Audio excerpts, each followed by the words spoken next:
to do? Part 2. I was reacting to spooky, scary stories. I'm not posting part 1. It was work, remember? We're doing part 1 of spooky, scary stories. Every day this week. Today's Monday, right? Yeah, So all this week we're gonna be doing spooky scary. every day.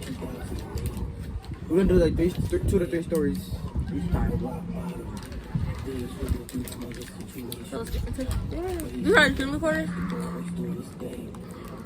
Oh.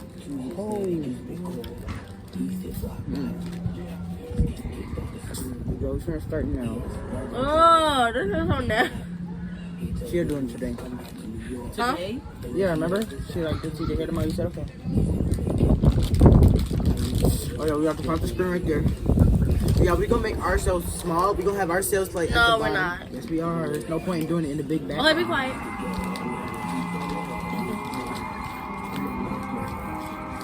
It was the beginning of summer. I decided to go to my local amusement park. My town opens the amusement park only during the summertime. I would usually spend, most of my summers indoors, watching YouTube, playing video games, basically living with my introverted tendencies. I was never the type to be outgoing, but decided to make friends at the fair this year, or at least attempt to. It was around the evening time, and I remember taking the bus alone. I finally arrived and remember seeing how high the rides were. Every time I look at a roller coaster or Ferris wheel, I always think of the movie Final Destination, where the freak accidents occur. I'm personally afraid of heights, so I would always avoid going on the tall rides. As the night went on, I played a few carnival games, but would always come out empty-handed. Maybe I just sucked at the monotonous fair games and was better off playing video games at home. At least it's something I'm better at, but decided to test my luck. After all the unsuccessful attempts at winning my prizes, there was one game that caught my attention. It was an old, dusty-looking machine isolated at the end of the park. It looked like one of those fortune teller machines that you would see in the arcades. The game didn't draw much attention from the people at the fair, so I decided to check it out myself. It was called Psychic Clown. Yeah. It had a creepy looking clown inside. You can still be able to. Sort of looked a bit too real for my liking, honestly. I also noticed the game cost $1 per try, so I put whatever spare change I had into the slot. I then pressed the go button, and the clown began talking.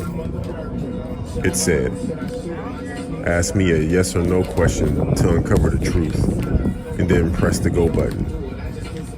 So I asked the clown, "Will I get a girlfriend by the end of the year?" I hit the go button, and the clown began moving. It started disturbingly laughing, and then eventually said the word, "No." I thought to myself, this can't be accurate. It's just a fair game. But the sad reality was that the clown was probably right. I decided to ask the clown more personal questions this time. I dropped more change in the slot and asked him, "Are my parents divorced?" My parents have been divorced for 10 years now. I pressed go, and the clown began doing its disturbing laugh again, eventually saying the word, "Yes." At this point, I was really creeped out and contemplated if it was just a fluke, or if this psychic clown game was for real. I reached for more change and realized that I only had $2 left, which was supposed to be my bus fare.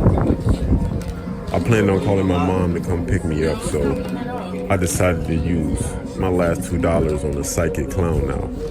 I put the first dollar in and was ready to ask it a question, but the game didn't work this time. I gave it a few light taps and the clown began to laugh again. But this time, it seemed like the clown was malfunctioning. It began laughing uncontrollably and started jerking its body back and forth just vigorously. The movements were so vigorous to the point where the clown started banging its head on the glass, causing it to crack. This caused me to have a fight or flight reaction while others laughed at me. I found the whole ordeal pretty disturbing to say the least. I assumed it was some sort of glitch, so I decided to use my last dollar on one more question. The last question I asked of the clown is, will my mom pick me up from the fair tonight? Again, the clown begins to do its creepy laugh. Then it says the word, no. The next part of this story is what sends chills down my spine. My mom calls me right after the clown says, no. I pick up the phone and my mom asks me if I'm on my way home. I ask her if she can pick me up and she says, yes, I will. The call abruptly cuts off. I figured my phone had poor signal, so I didn't bother calling her back. I assumed that she was on her way to pick me up. At this point, I realized that the clown's revelation was wrong. My mom was on her way to pick me up. I head to the exit of the fair to wait for my mom to arrive. A few minutes then turned to an hour. I dial my mom's number again, and I try calling her back, but the call went straight to voicemail. I repeat this 10 more times as I leave her a text message saying, where are you? But I didn't get a response. I then called my stepdad. He answered the phone and asked if I'm headed home. I tell him I've been trying to get a hold of my mom for the past 2 hours. I can hear sheer panic in my stepdad's voice as he tells me he will get my cousin to come pick me up instead. An hour later, my cousin finally arrives to pick me up. He had a look of distraught in his face like he had just been through hell. I ask him if he knows where my mom is and why my stepdad didn't come for the ride. What he said next turned my stomach into a million knots. He tells me that he dropped my stepdad off at the hospital because my mom got into a car crash. I panicked and told my cousin to immediately drive to the hospital. Upon arrival, I find out from the doctors that my mom was pronounced dead from her injuries. It's been a year since my mom's passing, and I always contemplate whether I was the reason for her death, calling and texting her while she was driving. My other theory is it might have had something to do with that psychic clown. A part of me thinks that the psychic clown played a part in my mom's death, but I will never know for sure.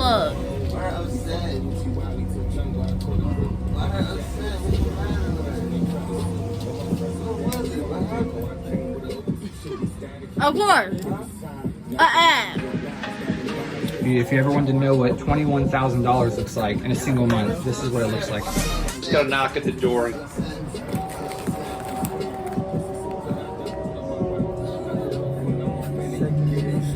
This story is told in a female perspective. It happened to me when I was around 15 years old.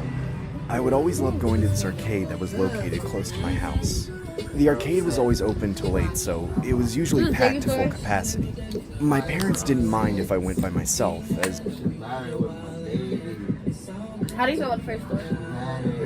It was scary. It was scary. It was creepy. It was boring. Nothing about that was creepy or scary. So you're gonna go to a fair and there's some car that's not even plugged in gonna talk to you. And it's supposed to be a machine, and you're not gonna be scared. And it's gonna say your mom not picking you up because your mom died. That's not scary. It's sad, not scary.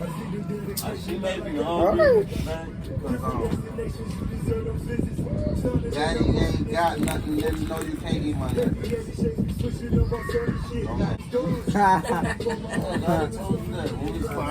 That's gonna be in our video now. I can edit it out actually. Okay.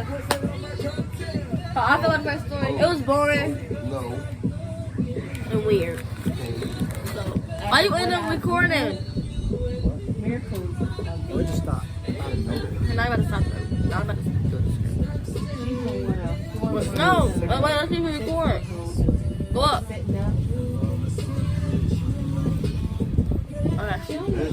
Let's go to story 2.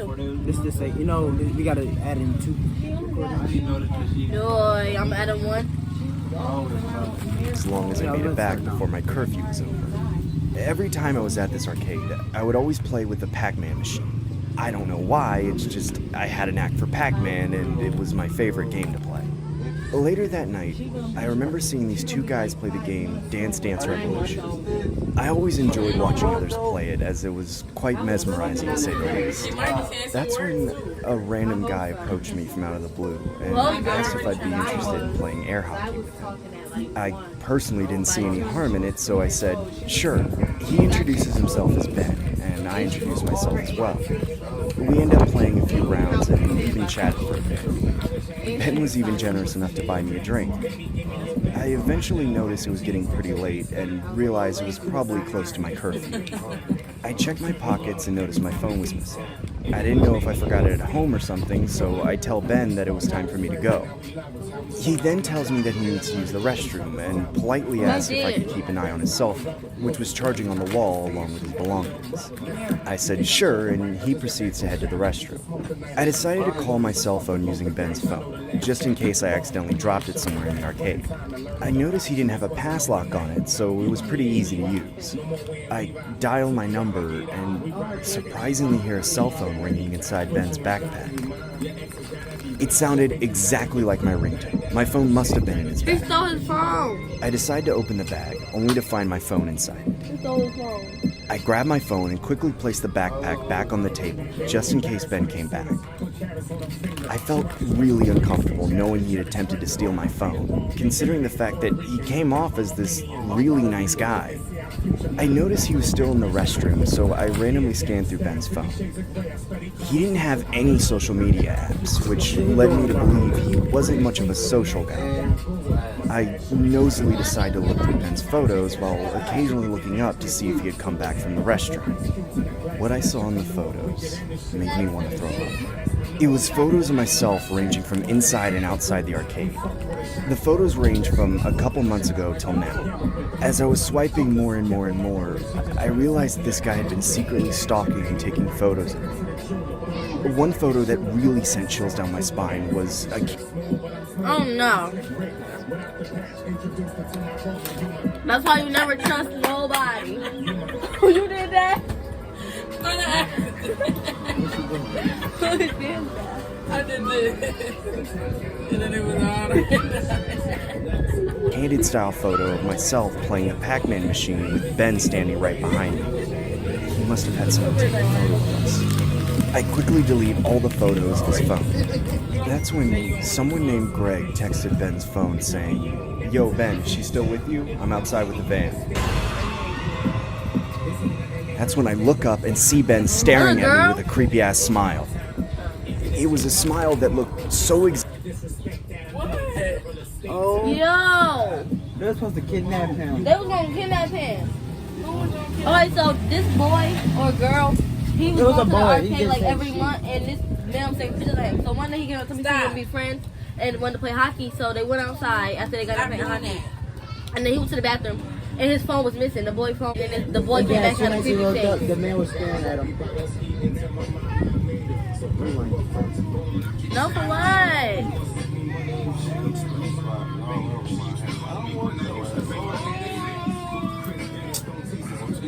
Sorry, y'all. That piece is gonna be. We just gonna skip it, baby.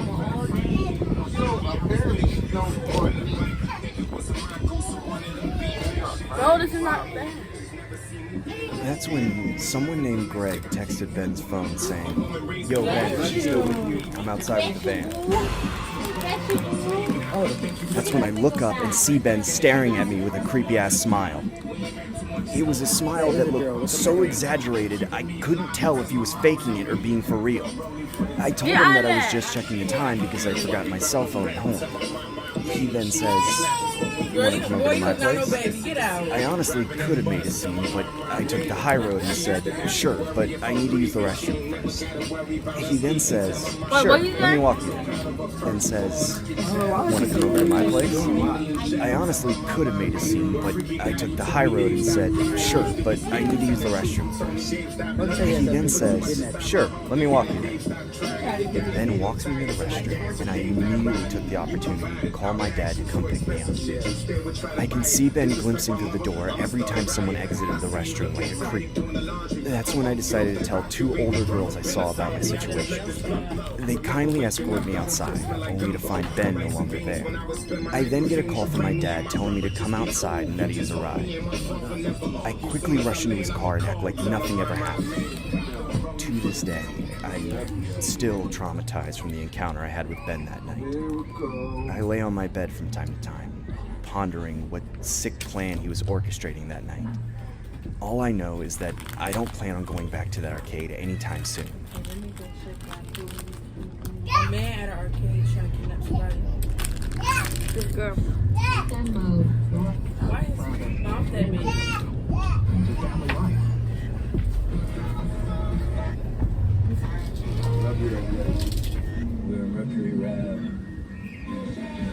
Oh, y'all better have a part 2 of the lucid dream. So, We're gonna react to 2 more stories. make sure you like. They fighting the game. Make sure you like, comment, share, subscribe. And if y'all want our family to be in one of our videos, It's gonna be soon. comment down below because it's gonna be very soon. Very, very soon. You didn't get it, Kevin? We're gonna put our Instagrams right here. This me and his. And you put everybody else in the description box.